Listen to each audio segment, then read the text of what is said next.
as a sort of follow-up to the earlier chat about comics and censorship, the gent in the picture is Samuel R Delany, who's one of the most influential figures in science fiction.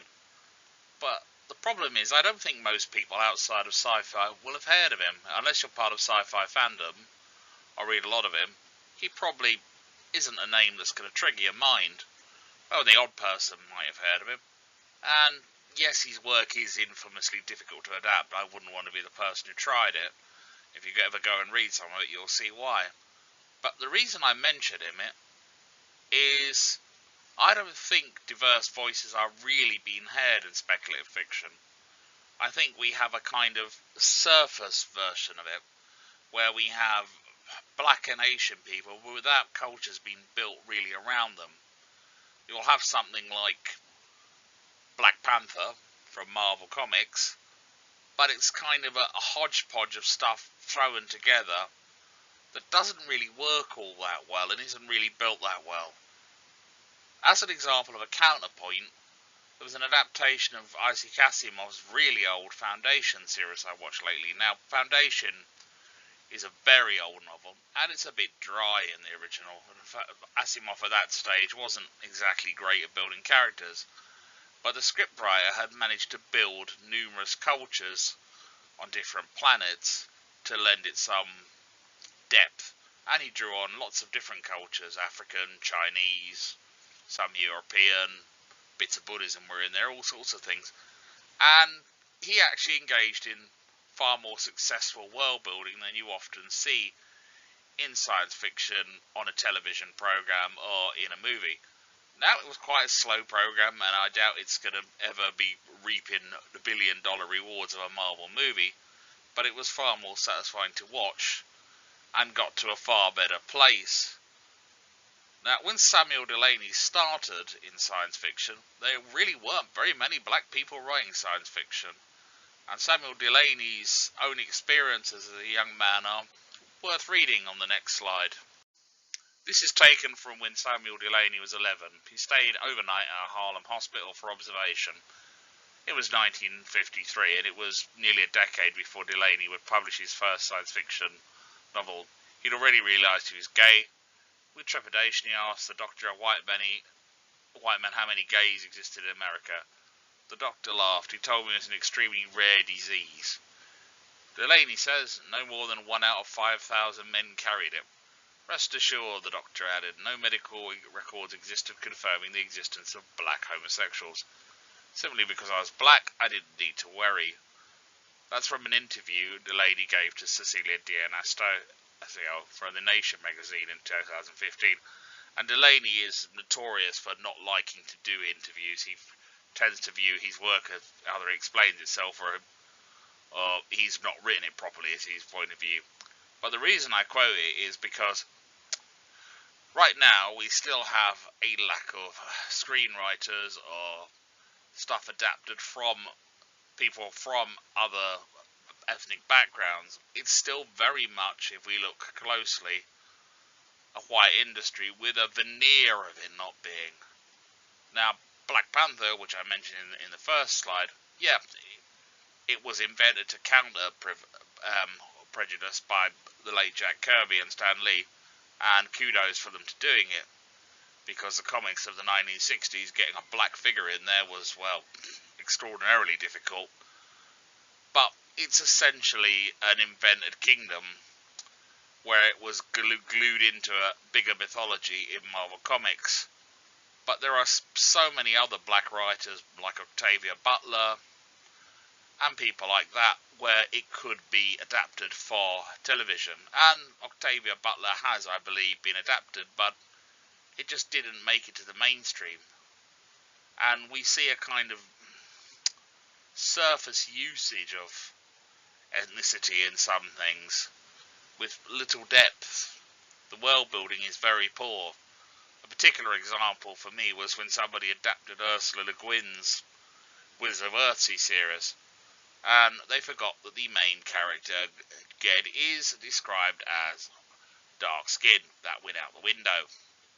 That went completely out the window, and it therefore annoyed me very much. Okay, you have to read it quite carefully to notice it, but you would think a scriptwriter might do that. And here's a particular program that really, really annoyed me. The infamous Rings of Power, which tried to bug in ethnicity in a really clumsy fashion.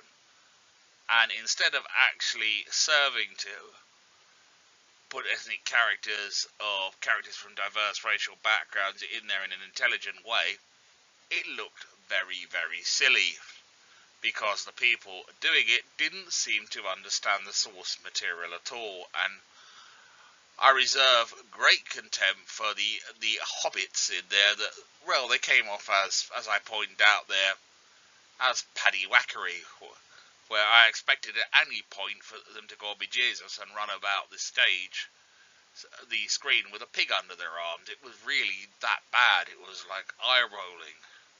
It was so bad. And for as the budget of the Wall Street Journal estimates, a budget of £622 million, you could do a lot better. And there are lots of cultural sources in The Lord of the Rings which somebody with half a brain could have drawn on. Despite the assertion that it's all white people in the books, it's not if you look closely. It could have been just that so much better executed. You got the feeling that the Rings of Power was a whole game of nepotism being played on £1 billion stage. Now, I did this talk originally as a 5-minute talk just to get people's attention, and there's a slide missing because that slide had a certain actor, and that was Ncuti Gatwa. Now, it's pointless me using him because everyone knew who he was now, but at that point, people weren't overly familiar with him because it was before his time in Doctor Who. But I'm in conclusion going to ask, has the world of speculative fiction or science fiction, whether on print or on the screen, become more diverse, or does it just sometimes give the appearance of becoming so at times? I'm going to end with a quote from William Gibson discussing Delaney. Here is a book. Go inside. It's your turn now. Circular rune. Hall of mirrors. And Gibson is quoting Delaney's Galgreen, which is, if you want to find a work that's unfilmable, that's pretty near it. People used to say that about Lord of the Rings, but they managed to do that. But Dalgreen, well, if anyone manages to film that, I'll be amazed. It's one of the most bizarre and strange books you'll ever read. But I can't see anyone ever filming it, and I can't see people doing Delaney because he's difficult, he's challenging, he's awkward. He talks about things that are awkward and challenging and will make you attempt to see things from 20 different points of view at once. So I really couldn't see him popping up on a screen soon, although it would be lovely if he did. Now, the last time I saw a program in mainstream science fiction where I thought there was been some attempt to build cultures in were things like Deep Space Nine or Babylon 5, whereas with Star Trek Discovery, for example, what we're getting is, again, surface building, where we get characters who are basically tropes. They're not really characters at all, and they exist in very bad script writing where the consequences of their actions seem non-existent.